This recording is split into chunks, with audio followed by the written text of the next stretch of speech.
Alors, nous allons donc passer à la cérémonie des trophées 2013.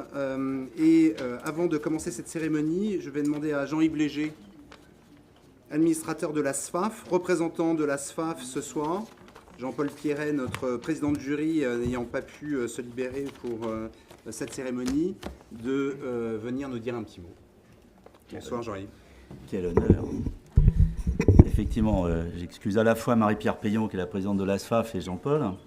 3 minutes, je crois, 3 réflexions. La première est personnelle, puisque j'ai eu dans ma vie professionnelle la chance d'être à la fois et successivement analyste financier, directeur de la communication de 2 grands groupes du CAC 40 et puis conseil en communication financière dans la plus belle agence de la place. Au passage, d'ailleurs, même président du CLIF, cher Jean-Régis, c'est un moment de ma vie. Tout ça pour dire que ça me fait très plaisir d'être parmi vous.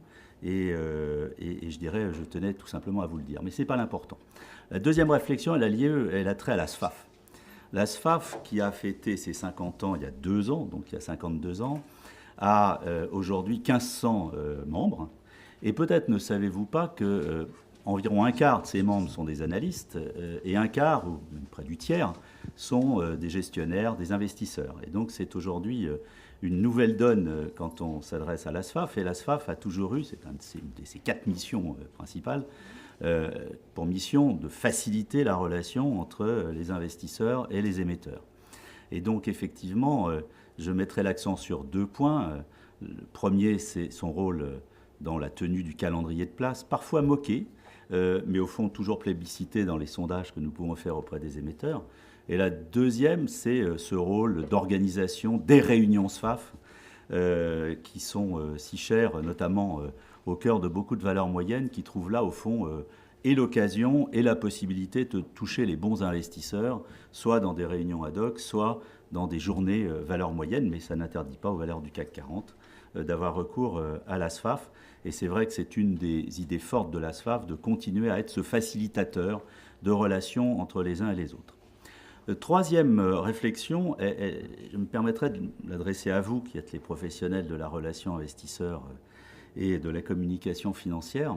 En écoutant le débat, je me disais 2 choses. La première, c'est que le métier que j'exerçais il y a 15-20 ans a un peu bougé.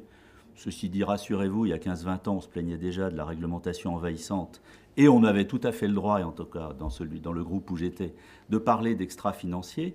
Mais à la limite, le sujet n'est pas celui-là aujourd'hui. Celui sur lequel je souhaiterais mettre l'accent, c'est plus sur la forme de la relation. Il se trouve que je fais pas mal d'enseignement et qu'il y a un débat qui anime aujourd'hui le monde de l'enseignement, c'est le présentiel versus le distanciel. Le professeur et ses élèves à proximité, et puis à l'inverse, grâce aux technologies modernes, le e-learning et le MOOC. J'ai envie de dire qu'en écoutant tout à l'heure le débat et en me souvenant de ce que j'avais fait en d'autres temps, je crois que la relation, car dans relation investisseur, il y a relation, je crois qu'il est extrêmement souhaitable qu'elle reste aussi concrète que possible, aussi proche que possible, de proximité. Je me souviens que c'est quand même très important pour un communicant financier ou pour un dirigeant d'entreprise de rencontrer, soit dans son bureau, soit sur les places en France, en Europe et dans le monde, ces investisseurs, de voir leurs réactions en temps réel, de voir au fond si la stratégie passe, si au-delà des résultats, on a envie d'investir dans cette boîte. Et je pense que le contact direct est un élément majeur. Et c'est aussi pour ça que nous nous associons depuis maintenant plus de 6 ans, c'est la 6e année, je crois, Nicolas, que la SFAF s'associe donc à ce trophée des relations investisseurs. Et sans dévoiler quoi que ce soit, au nom de la SFAF, je félicite déjà les futurs lauréats. Voilà. Merci Jean-Yves, merci. Je descends. Alors, on va faire un rappel rapide des éléments méthodologiques qui nous ont conduit avec la SFAF à mener cette enquête cette année comme les années précédentes. Donc les sociétés éligibles, c'est catégorie ABC Euronext, un sondage en ligne réalisé septembre-octobre avec un classement qui est établi en fonction du nombre de citations spontanées. On ne propose pas de réponse, on recueille des citations spontanées et des appréciations sur des critères de performance proposés. Un jury représentatif qui est celui des années précédentes que nombre d'entre vous connaissent, donc je ne vais pas revenir sur le détail de ce jury qui est représentatif des différents acteurs de place. Une répartition de votants qui est à peu près la même que celle de l'année précédente, assez équilibrée entre sell-side, buy-side et analystes indépendants. Avec 4 catégories générales, on a 5 catégories en tout, 4 catégories générales. Trophée, toutes catégories confondues, trophée valeur moyenne, trophée CFO, qui est une nouvelle catégorie cette année, puisqu'évidemment les CFO jouent le rôle qu'on leur connaît dans la livraison du message auprès des investisseurs et dans le déploiement des relations investisseurs et la communication financière. 3 critères qui sont identiques pour ces catégories générales, la qualité de l'information, sa fiabilité et la disponibilité des professionnels qui la délivrent. Une 4e catégorie générale qui est trophée CEO avec 3 critères spécifiques de disponibilité, de transparence et de courage. Monter au feu, même quand les nouvelles ne sont pas forcément bonnes. Et puis une 5e catégorie qui est la catégorie spécialisée, la catégorie développement durable avec 2 critères de qualité d'information développement durable et d'existence d'interlocuteurs et d'une structure, une organisation spécifique de longue date au sein de la société. Voilà, alors comme vous le savez, chaque année on récompense une quinzaine de professionnels, mais beaucoup d'autres ont été nommés et cités lors de cette étude. On a pris l'habitude de leur rendre hommage à tous, même ceux qui ne seront pas primés ce soir. Donc on partage cette liste avec vous ce soir à l'écran.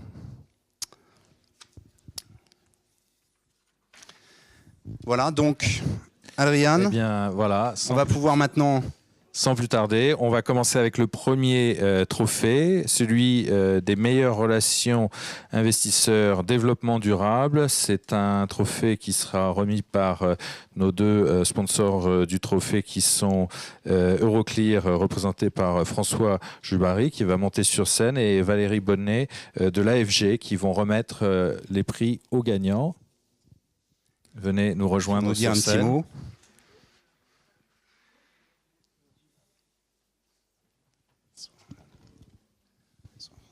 Tenez un petit mot.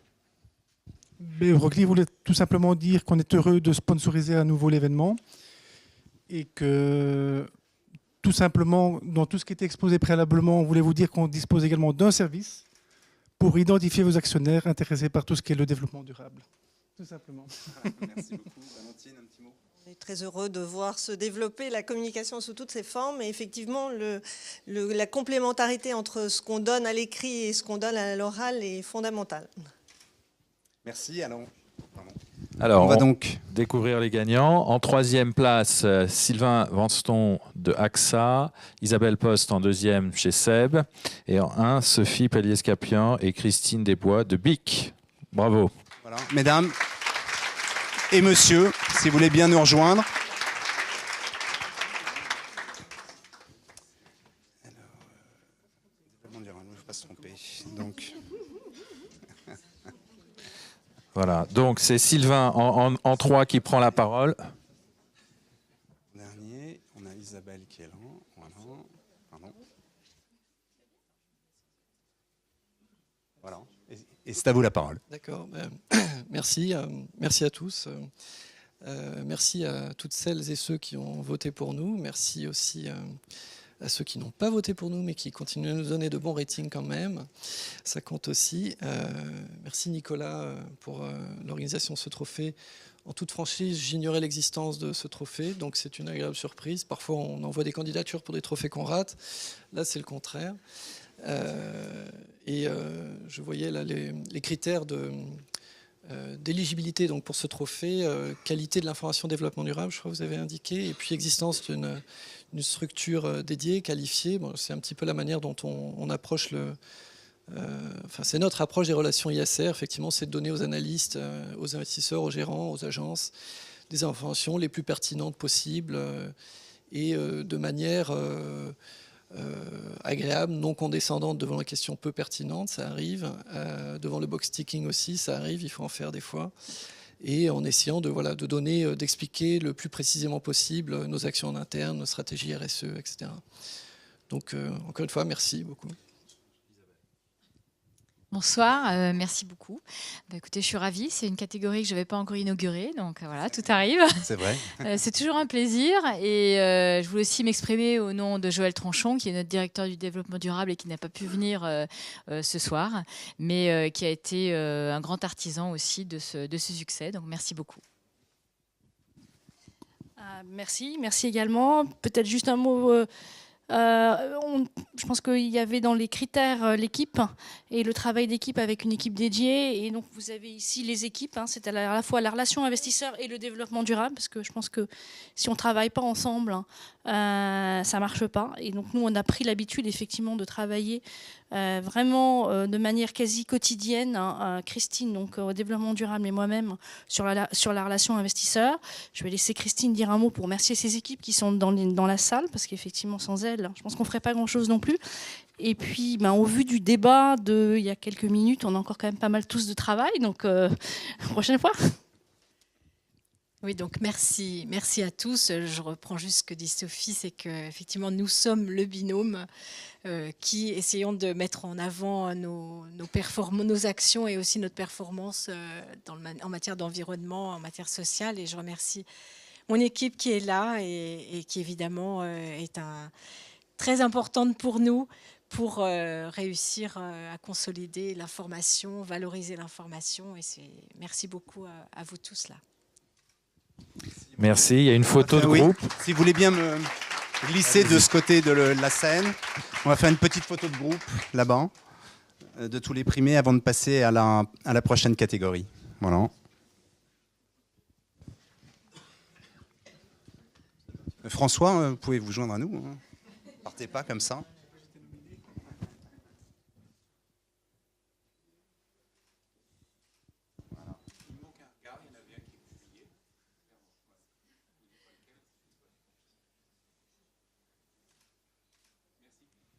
Merci, alors, bravo.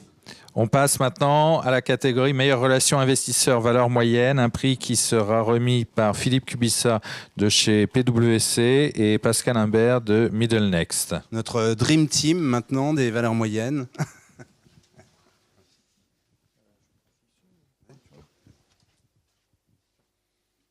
Cher Co-Dream Team, je suis très heureux de remettre ce prix. Je trouve que les valeurs moyennes sont remarquables en matière de communication financière. Elles ont très peu de moyens pour bien communiquer et pourtant elles le font comme des grandes. Donc il faut vraiment les féliciter. Et cette année, c'était particulièrement difficile parce qu'il fallait bien communiquer malgré Grenelle 2. Et là, vraiment, chapeau. Oui, bonsoir à tous. Effectivement, c'était un challenge, mais je pense que c'est un challenge d'année en année. Ce qui m'a amusé dans les critères, c'était la qualité de l'information et aussi la fiabilité des prévisions. Et ça, c'est toujours un vrai sujet, la fiabilité des prévisions, parce qu'on le voit au quotidien, où c'est toujours un vrai challenge, ne serait-ce de savoir déjà s'il faut communiquer les prévisions ou pas. Mais je vais m'arrêter là. Alors, on va découvrir tout de suite troisième nominé, Philippe Santi, Interparfum.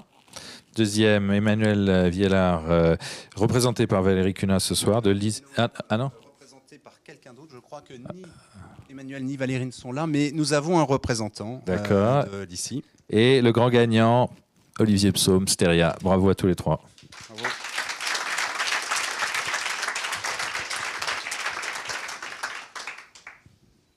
Alors. Eh bien, c'est Philippe Santi qui prendra la parole en premier. Salut.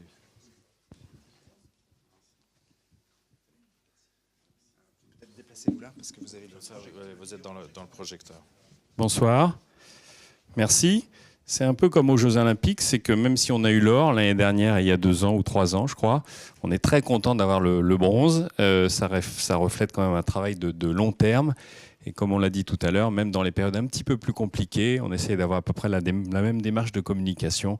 C'est un peu une marque de fabrique chez Interparfum. Merci. Passez le micro. Voilà. Bonsoir. Alors, comme vous avez remarqué, je ne suis ni Emmanuel Viellard ni Valérie Cunha. En revanche, Emmanuel Viellard m'a chargé de venir chercher effectivement le prix et de vous remercier au nom de Lizzie. Lizzie, comme vous le savez peut-être, c'est un groupe français avec 3 activités très différentes dans les métiers de l'aéronautique, de l'automobile et du médical. Et donc 3 stratégies à chaque fois différentes qu'il est nécessaire d'expliquer et que Emmanuel fait avec plaisir et apparemment avec succès. Donc encore une fois, merci à tous. Eh bien, merci beaucoup aussi. On est à une période de l'année où on essaye souvent de revenir en arrière et de se faire le film en accéléré pour voir ce qui s'est passé dans l'année. Quand on fait cet exercice-là, en fait, on se rend compte que l'année 2013 n'a pas été si simple et on ne s'est pas illustré par la prédictibilité de nos résultats cette année. On a fait 2 profit warnings sur les 18 derniers mois. On a été assez malmené sur le cours de bourse, qui est resté au plancher pendant une grande partie de l'année, proche de ses plus bas historiques. Et puis on a été aussi pris dans des affaires médiatiques entre les bonnets rouges et les Cotax, entre Louvois et la solde des militaires, ce qui fait qu'on a eu une année assez compliquée. Ce qui fait que quand Nicolas m'a appelé, je me suis même demandé pendant quelques secondes s'il n'y avait pas un malentendu. Et bon, j'ai vite compris qu'en fait, c'était pas une plaisanterie. Mais donc, voilà, plus sérieusement, et à une petite échelle, j'ai essayé de voir ce qu'on pouvait en tirer. À mon avis, il y a très rapidement 2 choses. La première, c'est qu'il n'y a pas forcément un lien automatique entre des annonces difficiles à effectuer et des résultats en berne avec une qualité de communication défaillante. Donc, évidemment, c'est beaucoup plus simple quand tout va bien, mais on peut essayer de faire bien même quand les annonces sont pas positives. Deuxième chose, et ça a été dit pendant le débat, c'est que ce qui est essentiel, je pense, c'est de rester au contact des investisseurs, même quand c'est compliqué, et donc s'efforcer d'expliquer ce qui va bien, ce qui va pas bien, et quand ça va pas bien, dire ce qu'on fait pour essayer que ça aille mieux. Donc, voilà, contexte un peu particulier, mais qui fait que il y a bien entendu une équipe qui supporte tout ça. Et donc, je voudrais remercier l'équipe qui travaille dans le département des relations investisseurs chez nous, donc en particulier Marlène Basset, qui est dans la salle, et qui s'occupe de la coordination de l'activité. Il faut saluer son implication et son efficacité. Donc, merci Marlène. Et puis, j'oublie pas aussi mon adjoint qui est dans une organisation un peu originale basée en Inde. Donc, c'est des fois un peu compliqué, il faut bien processer, mais finalement, ça fait quelques années qu'on fonctionne comme ça et ça fonctionne pas si mal. Donc voilà, merci à eux qui méritent tout autant ce prix. Photo.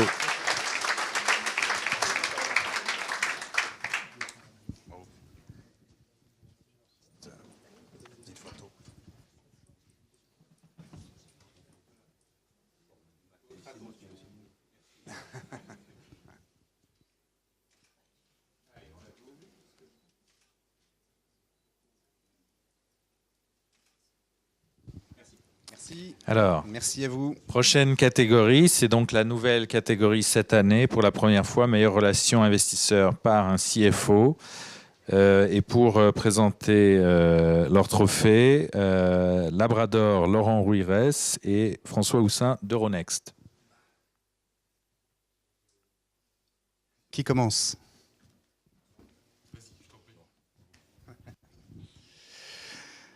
Bonjour, juste un petit mot. Nicolas m'a dit, écoute, dis ce que tu veux, donc je vais vraiment dire ce que je veux. Et parler d'un sujet qui ne touche pas directement les CFO, mais juste du C&P. Grâce à un certain nombre d'entre vous, Labrador a réussi aux États-Unis depuis quelques années une percée en appliquant exactement les mêmes recettes qu'ici, une recherche des meilleures pratiques, en pensant que la transparence n'est pas une tarte à la crème. Enfin, on essaye vraiment d'appliquer ça là-bas. Et puis, le premier document qui nous est tombé dans les mains est le proxy statement, qui était réellement illisible. C'était beaucoup de documents américains, ce sont des documents de lawyers, faits par des avocats et pour des avocats, et difficiles à lire. Mais le C&P a totalement révolutionné l'approche des proxy statements aux USA. Et aujourd'hui, les émetteurs américains considèrent que ce document est le document le plus stratégique de leur communication financière. Allez imaginer cela en France, c'est-à-dire que ça correspond à l'avis de convocation. Tout simplement parce qu'ils ont décidé forcés par la presse, forcés par les blogs, forcés globalement par les médias, y compris par l'interne, parce qu'il y a eu un certain nombre de crises, pas seulement parce que les gens ont voté non, pratiquement personne ne vote non, c'est en paix, mais parce qu'ils sont vraiment très surveillés, c'est mis dans la lumière, et il y a une énorme pédagogie qui s'est mise en place sur le rôle du board, sur la définition réellement du rôle de chacun par rapport à la stratégie, effectivement, et derrière sur les rémunérations. Je vous propose de comparer un certain nombre de grands proxy statements, par exemple, c'est pas parce qu'on les fait, mais je dis Coca, Google, Walmart, ou d'autres qu'on ne fait pas, comme Prudential ou General Electric, de cette année et il y a 3 ans. Et vous allez voir que la pédagogie peut vraiment se mettre en place sur ce type de document, et ça va arriver en France, donc c'est simplement le petit sujet que je voulais vous aborder avec vous. Eh écoute, merci Laurent.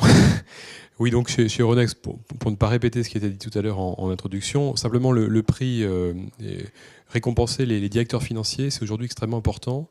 D'abord parce que ce soit pour des grandes entreprises ou des entreprises mid-cap, le directeur financier a de plus en plus un rôle d'abord aux avant-postes de l'entreprise. Il travaille pour l'entreprise, pour le développement de la place. Pour vous donner 2 exemples, sur les grandes entreprises, le rapatriement par exemple des programmes obligataires à Paris, c'est une réussite qui a été menée conjointement par un grand nombre de directeurs financiers, de trésoriers aussi, il ne faut pas les oublier, qui ont travaillé à ce sujet. Et pour les entreprises de taille plutôt mid-cap ou SMI, les directeurs financiers sont vraiment aux avant-postes des nouveaux circuits de financement, notamment de la désintermédiation. Donc il faut vraiment les accompagner dans ce nouveau déploiement. Et donc ils ont un rôle aujourd'hui qu'il faut vraiment mettre en lumière, car il y a également tout le sujet de la communication financière qui va avec. Voilà, c'est tout. Alors, 3e place, Philippe Henry de TF1. 2e, Patrick Bataillard, Norbert d'Entresang. 3e, Christian Mullier de L'Oréal.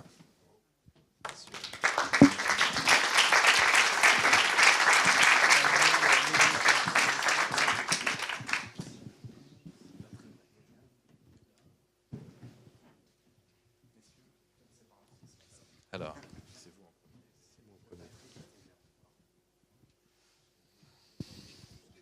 C'est bon.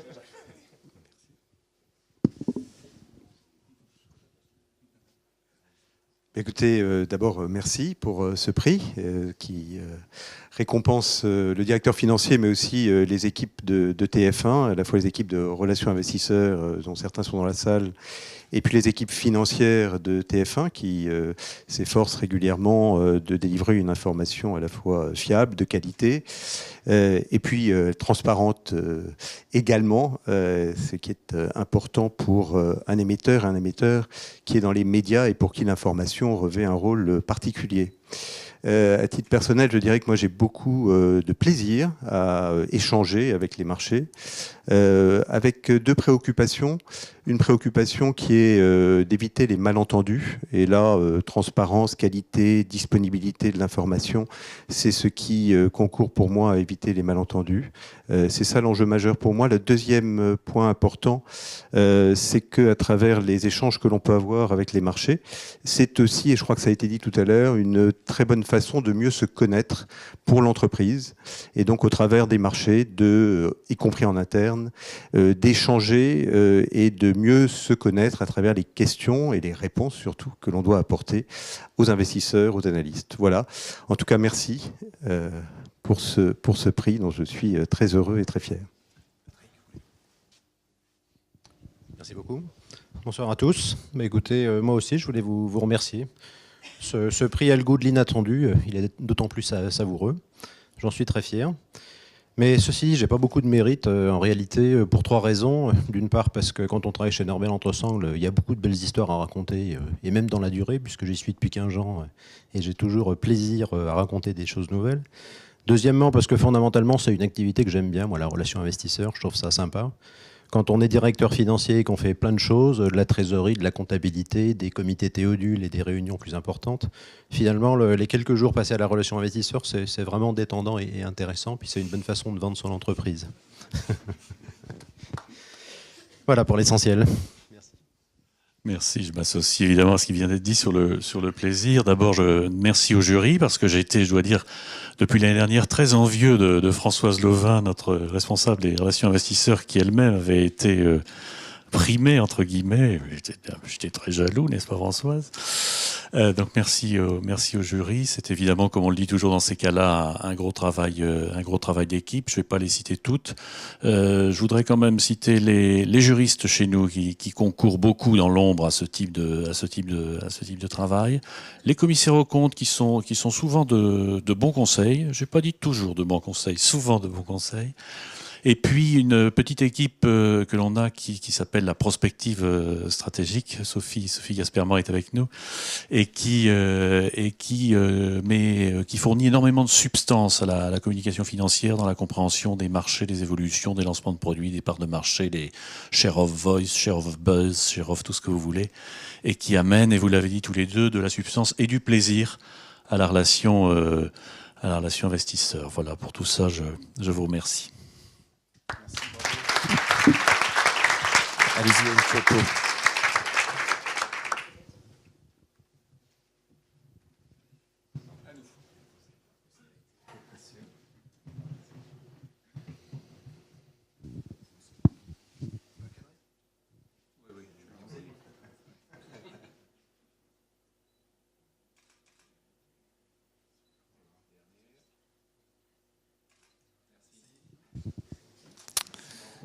Alors, prochaine catégorie, meilleure relation investisseur par un CEO.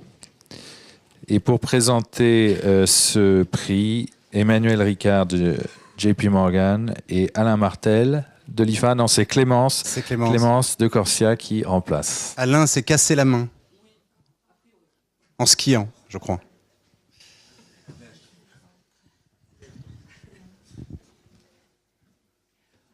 Bonsoir à toutes et à tous. Alors d'abord, en tant que JP Morgan DR, je voulais remercier Nicolas de nous avoir associés à nouveau au forum. Nous sommes donc ravis d'être à votre côté. En écoutant le débat tout à l'heure, je me disais que la transparence est aussi pour les investisseurs ADR un vrai sujet et un sujet extrêmement important. Enfin, de remettre le prix au niveau CEO, pour nous, c'est aussi quelque chose d'important dans la mesure où l'ADR est décidé au niveau CEO. 3 chiffres que je voulais partager enfin avec vous, c'était que l'investissement américain au niveau actions étrangères, c'est 5 trilliards de dollars et 19% est en ADR et 61% de cet investissement est en Europe. Voilà. Donc je vous prie d'excuser Alain Martel qui ne peut être là. À l'IFA, on est très heureux de soutenir ces trophées depuis l'origine. Trophées qui saluent tous les engagements en matière de bonne communication financière et qui pour nous sont des engagements sur les voies de la bonne gouvernance. Voilà. Alors, on va découvrir tout de suite 3e, Frédéric Oudéa, représenté par Hans Beck, Société Générale. 2e, Alain Veil, accompagné de Damien Bernet, Next Radio. Et grand gagnant, Alexandre de Juniac, Air France KLM. Qui a été retenu malheureusement. Et donc, Dominique Barbarin est avec nous.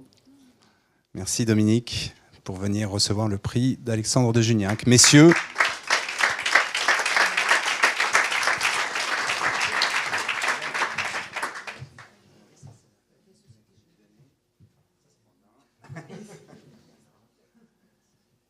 Et donc, c'est à Hans de prendre la parole.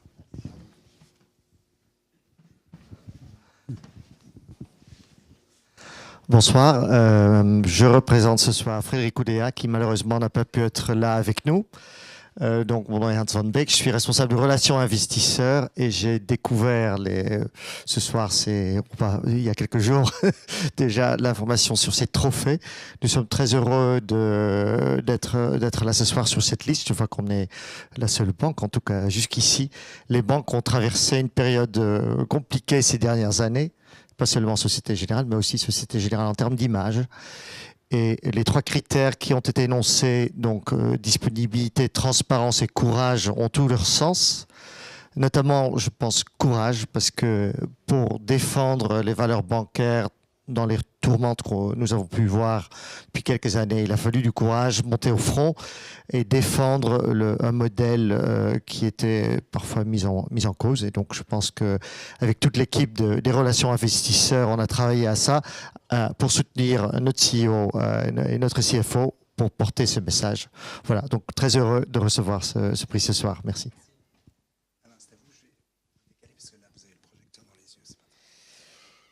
Écoutez, moi je voulais dire aussi qu'on est très heureux de recevoir ce prix avec Damien Bernet qui travaille à mes côtés, qui est le secrétaire général du groupe. Nous, on attache beaucoup d'importance au fait d'être une entreprise cotée. Moi, je dirigeais il y a 10 ans le groupe Énergie, et même un peu plus. Et à Énergie, j'avais passé aussi beaucoup de temps et beaucoup de plaisir. Donc j'avais découvert la bourse à cette époque-là. Depuis, quand j'ai créé le groupe Next Radio, repris RMC, j'avais l'ambition d'être rapidement coté. Heureusement, on l'a fait en 2005. Ça aurait été un peu plus dur quelques années après. Et c'est vrai que le fait d'être coté, c'est d'abord la notoriété, bien sûr, mais c'est aussi d'avoir un regard critique de professionnels qui sont autour de nous en permanence, qu'on connaît bien maintenant. C'est aussi l'occasion d'aller faire des roadshows à Paris auprès d'investisseurs, mais comme on le fait de plus en plus en Europe, il y a à nouveau un appétit pour des entreprises comme la nôtre, entreprises de taille moyenne, voire petite, auprès des investisseurs à Londres, en Allemagne, en Suisse. Nous, on est toujours demandeurs, donc on demande à nos partenaires, aux brokers, emmenez-nous en voyage rencontrer des investisseurs. On pense qu'il y a toujours des investisseurs dans tous les pays qui ont envie de faire de bonnes affaires. Nous, on est convaincus qu'on est une bonne affaire pour le moyen terme. Et c'est vrai qu'en rencontrant des investisseurs, on apprend énormément. On rencontre des gens qui connaissent bien notre secteur, qui ont une vision mondiale de notre secteur, qui connaissent bien tous les professionnels de notre métier, qui nous demandent parfois notre avis sur des collègues. C'est toujours intéressant aussi. Et on apprend beaucoup. Ils nous demandent mais pourquoi sur tel ratio, vous n'avez pas telle performance? On ne connaissait pas le ratio, on l'apprend, on revient, puis on travaille. Et les prévisions, finalement, c'est souvent le marché qui les fait. Et il est souvent plus ambitieux que nous. Cet après-midi, on avait une réunion. Je demandais quel était le consensus du marché. Il était supérieur à nos prévisions. Donc, on a retravaillé. Puis, résultat, on va y arriver.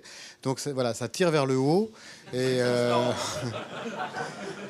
ça tire vers le haut. Et je crois qu'on est meilleur parce qu'on est coté. Donc, pour nous, le fait de recevoir ce prix, c'est un grand plaisir. Et on est très content. Donc merci beaucoup. Merci à vous. Merci. Vous échappez de la lumière du projecteur, absolument. Écoutez, merci Alexandre de Juniac a été retenu de façon un peu impromptue. Il m'a demandé d'abord de vous remercier pour ce prix parce que c'est un prix très important. Il regrette vraiment de pouvoir être là ce soir. Ça ne fait que 2 ans qu'il est chez nous, enfin chez Air France KLM. Et donc, je crois que ce prix lui tient vraiment à cœur parce que ça représente, pour moi, alors là, c'est l'Investor Relation qui parle, dans les critères que vous aviez montrés tout à l'heure, il y a le mot courage. Et je pense que pendant ces 2 ans, effectivement, Air France KLM a montré beaucoup de courage pour se restructurer en profondeur et avec beaucoup d'appui de la part d'Alexandre de Juniac. Et puis ce prix couronne aussi une année qui a été plutôt favorable puisqu'on a reçu au mois de novembre le prix de la relation actionnaire. Donc une année 2013 qui se termine bien et j'espère que 2014 va s'ouvrir sous d'aussi bons auspices. Merci à tous.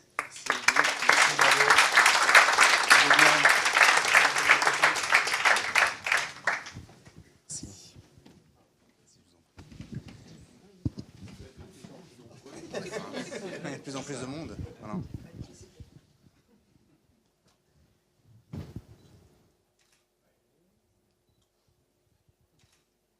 Merci. Merci bien. Alors, prochaine catégorie, meilleure relation investisseur, toutes catégories confondues. Notre dernière catégorie. Et qui sera présentée par Patrice Le Tulle de Business Wire et Sébastien Martel en tant qu'administrateur du CLIF et également membre en tant que Head of Investor Relations de Sanofi. Greg Castano, non? You don't want to come. Okay. Bonjour. Alors, on a beaucoup parlé d'obligations, de transparence tout à l'heure. Business Wire est certifié. Beaucoup d'entre vous nous connaissent car on est un diffuseur agréé par l'AMF dans le cadre de vos diffusions réglementaires.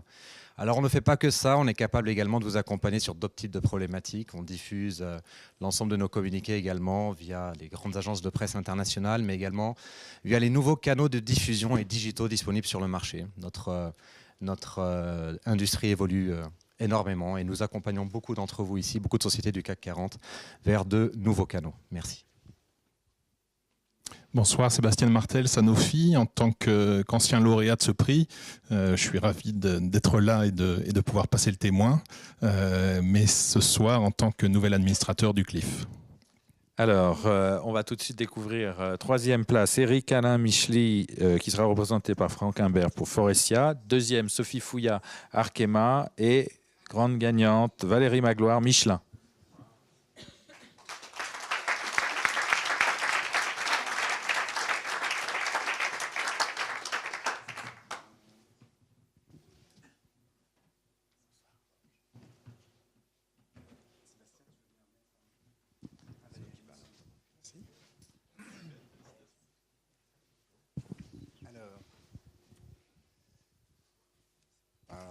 Mais je crois que c'est à vous.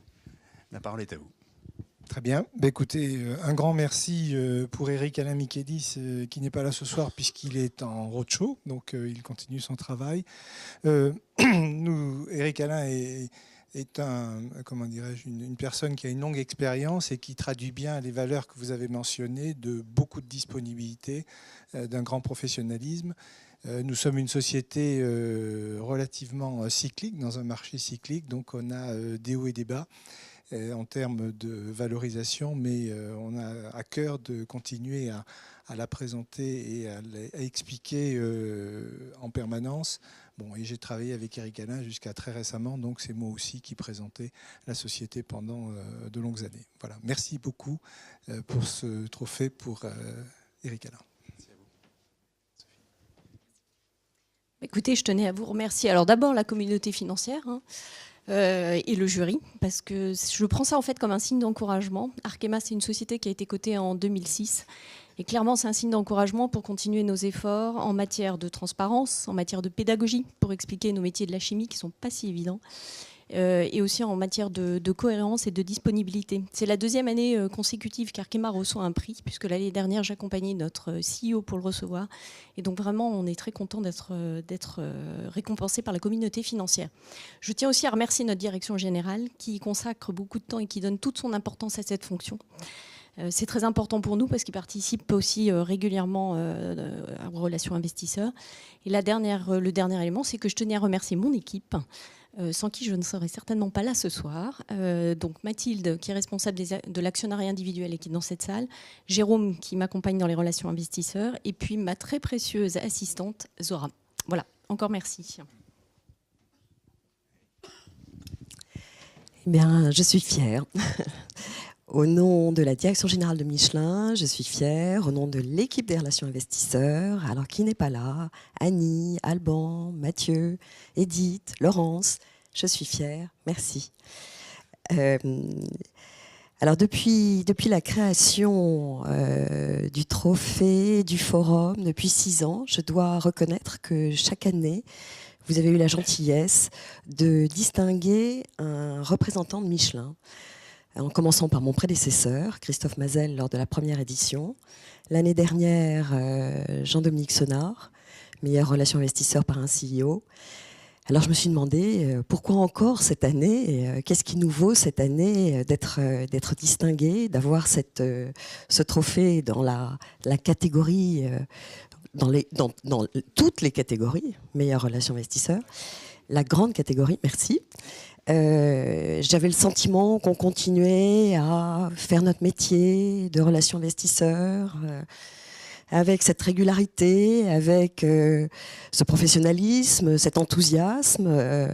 Qu'est-ce qu'on a changé cette année? On a fait il y a 1 an une étude de perception très précieuse, beaucoup d'enseignements auprès des investisseurs aux 4 coins de la planète. On a essayé d'aller dans le sens de leurs attentes, de leurs souhaits, de nouveaux messages, de nouveaux thèmes. On a cette année mis sur le marché nos ambitions 2020, des ambitions qui ne sont pas des ambitions exclusivement financières, mais qui sont conformes à nos valeurs, qui prennent en compte l'impact de nos activités sur l'environnement, sur le bien-être des salariés, sur nos relations avec les communautés. Donc une ambition très complète. Mais je pense qu'en réfléchissant, finalement, c'est cette régularité dans notre communication. Ce sont nos efforts qui commencent à être reconnus, les efforts de toute l'équipe, l'équipe depuis notre CEO Jean-Dominique Sonnard, depuis notre directeur financier Marc-Henri, et puis bien sûr depuis l'équipe au complet des relations investisseurs. Et une équipe qui, je vous le rappelle, est très largement soutenue par le produit, les pneus. Hein. Donc, comme d'habitude, je vous parle des pneus. N'oubliez pas, nous sommes à la veille de partir en vacances, pour certains vers le froid. Vérifiez la pression de vos pneus. Si vous avez besoin de changer vos pneus, n'hésitez pas, il y a des très bonnes marques sur le marché. Et rappelez-vous, en dessous de 7 degrés, il faut mettre des pneus hiver. Vous vous en sentirez beaucoup, beaucoup mieux en termes de tenue de route. Merci encore. Merci Valérie.